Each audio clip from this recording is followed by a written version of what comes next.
Students, next topic हम start कर रहे हैं। बिजनेस सर्विसेज का चैप्टर हमने स्टार्ट किया और मैंने अभी तक आपको सर्विसेज के बारे में बताया है। अब सर्विसेज को हमने कुछ कैटेगरीज में डिवाइड किया है। बिजनेस सर्विसेज बहुत सारी हो सकती हैं, जिसमें हमने बैंकिंग भी पढ़ा है चैप्टर 1 में, इंश्योरेंस भी, ट्रांसपोर्टेशन भी, वेयर हाउसिंग भी, कम्युनिकेशन भी, पोस्टेज भी। अब इन्हीं कैटेगरीज को हम डिटेल में डिस्कस कर रहे हैं और सबसे पहली कैटेगरी जो है हमारी बिजनेस सर्विसेज की, वो है मेरे बैंकिंग सर्विसेज। बैंकिंग सर्विसेज मतलब the service provided by a bank. Banking services क्या होंगी? वो सर्विस जो हमें कौन प्रोवाइड कर रहा है? बैंक प्रोवाइड कर रहा है। ठीक है। अब क्वेश्चन ये आता है कि बैंक होता क्या है? What is a bank? Bank है क्या? तो बैंक क्या है?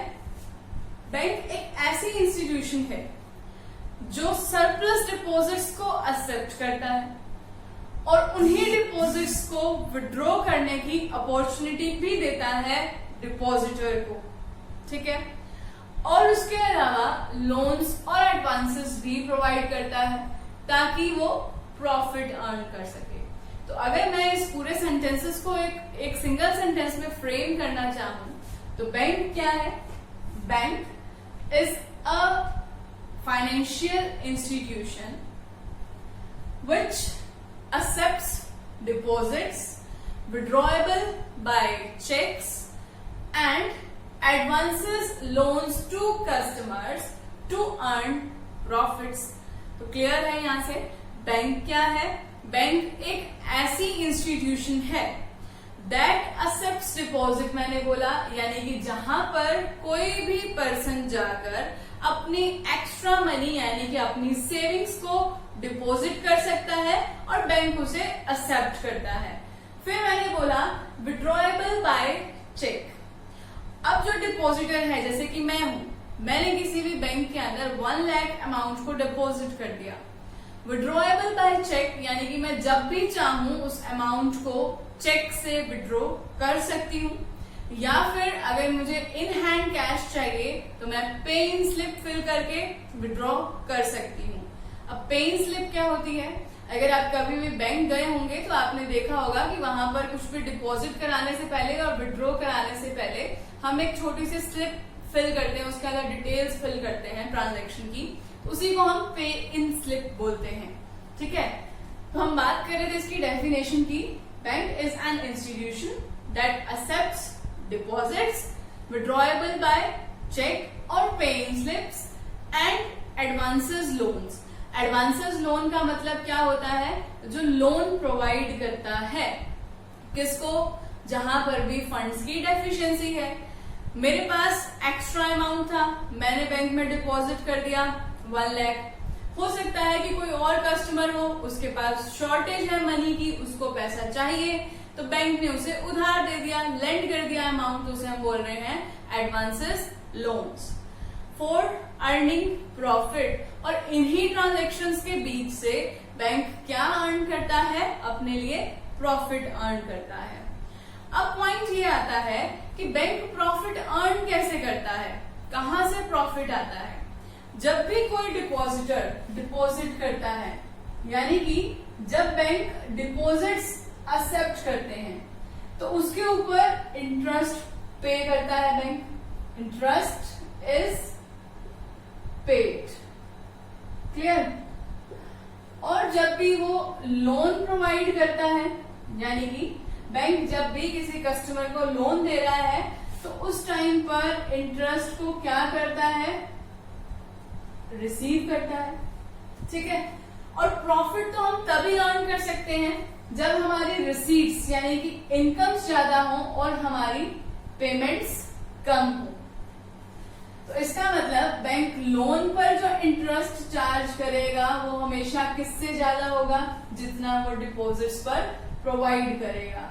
सपोज किया मैंने यहाँ पर कि बैंक कस्टमर को तो दे रहा है डिपॉजिट्स पर 7% जिसने सरप्लस डिपॉजिट किया, और जो लोन है उसके ऊपर चार्ज कर रहा है 15%। तो जो यहां से डिफरेंस आ रहा है 8% का, ये 8% का डिफरेंस क्या शो कर रहा है? बैंक का प्रॉफिट और बैंक की अर्निंग्स। तो क्लियर हो गया होगा अब आपको बैंक का कंसेप्ट है क्या? एक ऐसा institution that accepts deposits, customer से डिपॉजिट को एक्सेप्ट कर रहा है, प्रोवाइड लोन्स और एडवांसेस, लोन प्रोवाइड कर रहा है और प्रॉफिट को अर्न कर रहा है। क्लियर हो गया? अब चलते हैं हम इससे नेक्स्ट टॉपिक पर, that is type of bank accounts.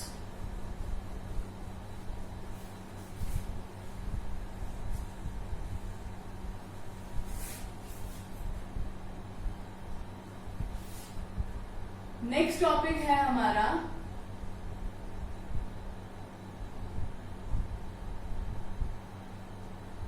Types of bank accounts. अब बैंक अकाउंट की कैटेगरीज बहुत सारे हैं, जैसे कि हमारा saving account, recurring deposit, FDs, multiple option, current account.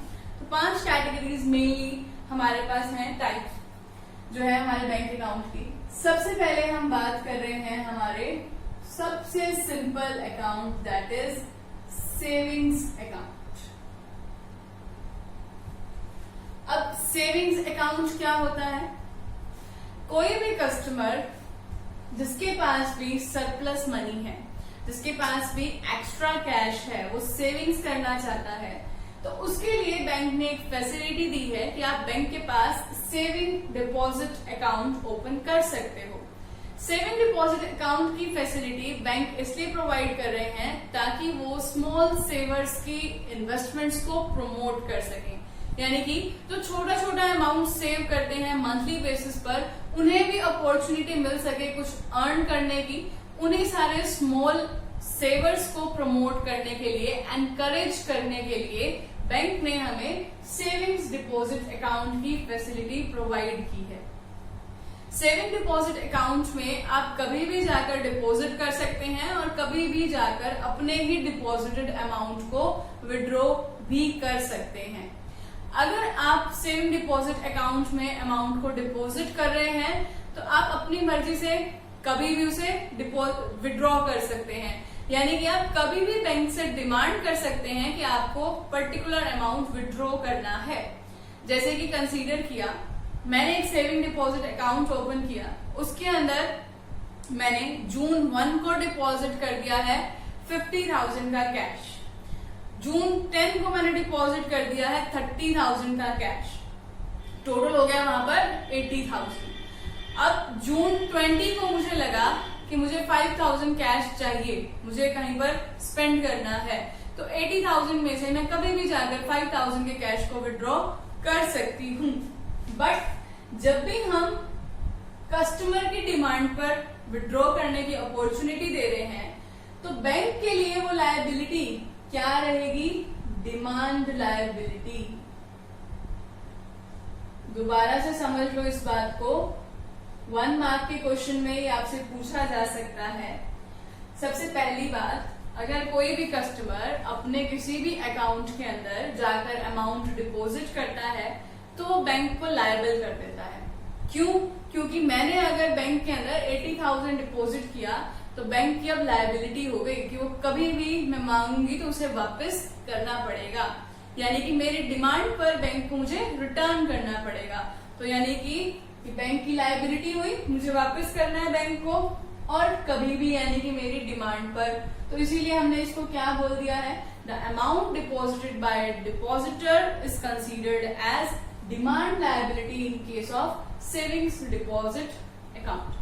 तो सिंपल सा अकाउंट है, जनरल पब्लिक हमेशा यही अकाउंट ओपन करती है। इसके अंदर आपको मिलता क्या है? आपने अमाउंट को डिपॉजिट कर दिया है और आप सारी ट्रांजेक्शन्स का अगर आपको रिकॉर्ड चेक करना है तो बैंक इस अकाउंट के अंदर हमें पासबुक इश्यू करके देती है। पासबुक के अंदर हमारी सारी स्टेटमेंट प्रिपेयर होती है, आपने क्या डिपॉजिट किया, कब डिपॉजिट किया और कब विड्रॉ किया, सारा रिकॉर्ड पासबुक में मेंटेन होता है।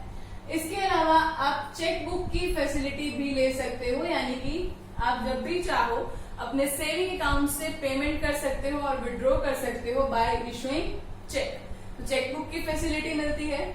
इसके ऊपर हमें इंटरेस्ट भी मिलता है, लेकिन ये जो इंटरेस्ट होता है वो ज्यादा नहीं मिलता है, बहुत ही लो रेट ऑफ इंटरेस्ट हमें मिलता है सेविंग डिपॉजिट अकाउंट पर। और अभी तो कोरोना की वजह से बहुत ही ज्यादा डिक्रीज हो गया है, ये ऑलमोस्ट 2% से 3% के बीच में फिलहाल चल रहा है सेविंग डिपॉजिट अकाउंट का इंटरेस्ट। ये चेंज होता रहता है और time to time economic conditions के अकॉर्डिंग अप और डाउन होता रहता है, लेकिन 5% से ज्यादा ये कभी भी नहीं गया है। तो ये था हमारा saving deposit account. Next account हम डिस्कस कर रहे हैं करंट अकाउंट। करंट अकाउंट जो है वो बिल्कुल सेविंग्स अकाउंट से सिमिलर है, बट इस करंट अकाउंट को मोस्टली ऑपरेट किया जाता है बिजनेसेस की तरफ से या फिर इंडस्ट्रीज की तरफ से। मतलब कोई भी बिजनेसमैन या फिर कोई भी इंडस्ट्रियलिस्ट अगर अपने अमाउंट को डिपॉजिट करना चाहता है तो वो कौन सा अकाउंट ओपन करता है? Current account. क्यों? क्योंकि सेविंग्स अकाउंट तो आपकी जो ट्रांजैक्शंस है उसको लिमिट कर देता है कि मंथ के अंदर आप सिर्फ 4 ट्रांजैक्शंस कर सकते हो। अलग अलग बैंक की अलग अलग लिमिट है, तो आप चेक कर सकते हो कि किस बैंक की कितनी लिमिट्स हैं। मंथली बेसिस पर सेविंग्स अकाउंट में 4 टाइम डिपॉजिट या 4 टाइम विड्रॉल इस तरह की लिमिट्स से रेस्ट्रिक्ट कर दिया जाता है आपकी ट्रांजैक्शन को। बट बिजनेसमैन को तो इमरजेंसी में भी कैश चाहिए हो सकता है, तो करंट अकाउंट इसीलिए यूज किया जाता है क्योंकि ये आपको 24/7 की फैसिलिटी देता है कि आप जितनी भी चाहो ट्रांजैक्शंस कर सकते हो एक महीने के अंदर, बट इसके ऊपर हमें कोई भी इंटरेस्ट नहीं मिलता है। जैसे हमें सेविंग्स डिपॉजिट अकाउंट पर इंटरेस्ट मिल रहा है, यहाँ पर हमें कोई इंटरेस्ट रिसीव नहीं होता है। यस, पासबुक फैसिलिटी हमारे पास अवेलेबल है कि पासबुक के अंदर आपके पास सारी डिटेल्स होती हैं। चेक बुक की फैसिलिटी आपको अवेलेबल है कि आप जब चाहो चेक इशू करके पेमेंट कर सकते हो। बट करंट अकाउंट में अगर आपको ये फैसिलिटी मिल रही है कि आप कभी भी कितनी भी ट्रांजैक्शंस कर सकते हो करंट अकाउंट के अंदर, तो उसके लिए आपको अपने इंटरेस्ट को भूलना होगा, यानी कि आपको कोई इंटरेस्ट पे नहीं किया जाएगा बैंक की तरफ से। और एक पॉइंट और जो आपको इसमें ध्यान रखना है वो ये है, इंटरेस्ट तो हमें कोई नहीं मिल रहा है करंट अकाउंट पे, लेकिन यहाँ पर चार्जेस जरूर पे किए जाते हैं बिजनेसमैन की साइड से। अब बात ये आती है कि चार्जेस कहाँ से आ गए? जब हमने अपने इंटरेस्ट को सेक्रीफाइस कर दिया तो बैंक अब चार्जेस क्यों ले रहा है? बैंक करंट अकाउंट के केस में चार्जेस तब लेता है जब आपका अमाउंट डिपॉजिटेड, जब हमारा अमाउंट डिपॉजिटेड कम होता है, less than the amount withdrawn. कहने का मतलब, अगर मान लिया कि मेरे इस करंट अकाउंट में डिपॉजिटेड जो अमाउंट था वो डिपॉजिटेड अमाउंट था 5 लाख का, बट मैंने एक चेक इशू कर दिया, ठीक है, चेक इशू कर दिया है मैंने 5,50,000 का, ठीक है। पहली बात तो ये चेक आपका हो जाएगा बाउंस, पेमेंट तो आप कर नहीं सकते इस अकाउंट में, ये हमारा ड्रॉबैक है। और दूसरी बात, अगर हमारे करंट अकाउंट की कंडीशन है कि इस करंट अकाउंट के अंदर मिनिमम बैलेंस आपको मेंटेन करना है 50,000, और अगर वो बैलेंस 50,000 से कम चला जाता है तब भी आपको क्या पे करने पड़ेंगे? चार्जेस। यानी कि अगर आपका चेक कभी भी बाउंस हो जाता है, अगर आपका अमाउंट डिपॉजिटेड कम है और विड्रॉल अमाउंट ज्यादा है, तो उस टाइम पर इस अकाउंट के अंदर आपको कोई भी ओवरड्राफ्ट की फैसिलिटी नहीं मिलेगी, आपका चेक बाउंस हो जाएगा, उसके चार्जेस लगेंगे। और दूसरी बात, अगर आपने मिनिमम बैलेंस को मेंटेन नहीं किया तब भी आपको चार्जेस की पेमेंट करनी पड़ेगी। तो ये दो बैंक अकाउंट्स हमने यहाँ पर पढ़े, एक सेविंग अकाउंट और दूसरा करंट अकाउंट। नेक्स्ट टाइप्स हम कंटिन्यू करेंगे नेक्स्ट क्लास में।